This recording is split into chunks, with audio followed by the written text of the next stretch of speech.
আসসালামু আলাইকুম। আপনারা দেখছেন আমার নতুন চ্যানেল ইই পিজন লাভার। এখানে আমি কবুতরকে গম, ধান, ভুট্টা, সরিষা, মসুর, খেসারি সব খাওয়াই। খাওয়াই আমার কবুতরগুলো খুব সুন্দর, সুস্থ সবল এবং হেলদি থাকে। আপনারা দেখছেন এখানে আমি কবুতরকে খেতে দিয়েছি। আর কবুতরের খোপগুলা খুব সুন্দরভাবে আমি নিজেই বানিয়েছি। দেখেন আমার কবুতরগুলো খুব সুন্দরভাবে উম উড়ে বেড়াচ্ছে, খাচ্ছে। সব সব কবুতরগুলোই ভালো আছে। আমি অনেক কষ্ট করে বেছে কবুতরগুলো কালেকশন করেছি। আশা করছি সব জাতেরই রাখার। দেখা যাক পাকিস্তানি সব কবুতরই রাখার চেষ্টা করছি। দেখি কতদূর নিয়ে আসতে পারি।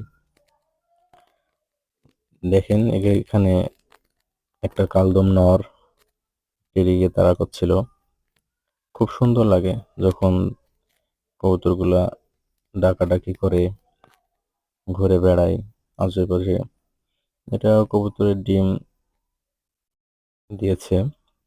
বাচ্চা আছে অনেকগুলোই। এবার একসাথে অনেক বাচ্চা নামবে। এখানে একসাথে ৩টা বাচ্চা আছে।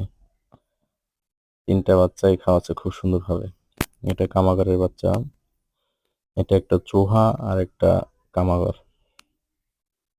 এটা শিয়ালকুটি। খুব সুন্দর বাচ্চাগুলো খুব হেলদি এবং সুস্থ সবল আছে। আমি কবুতরের লফটে অনেক কেয়ার করি। সেজন্য বাচ্চাগুলো খুব সুস্থ সবল হয়ে থাকে। এই যে নিচের এগুলোও খুব হেলদি বাচ্চা, টেডির বাচ্চা। আমার আমার বাড়ির হোম ব্রিডের জাক টেডি বাচ্চা হয়েছে।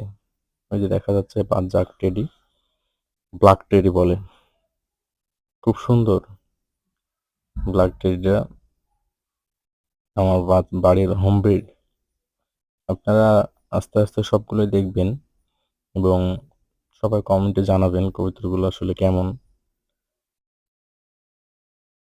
সবাই দেখেন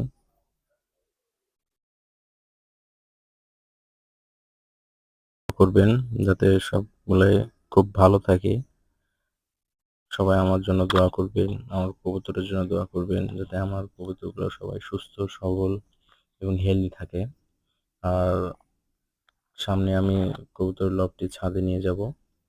ছাদে নিয়ে যাওয়ার পরে আশা করছি আকাশে দেওয়ার চিন্তাভাবনা আছে। দেখি কতদূর কি করা যায়। সবাই আমার জন্য দোয়া করবেন, আমার কবুতরের জন্য দোয়া করবেন। আসসালামু আলাইকুম ওয়া রাহমাতুল্লাহ।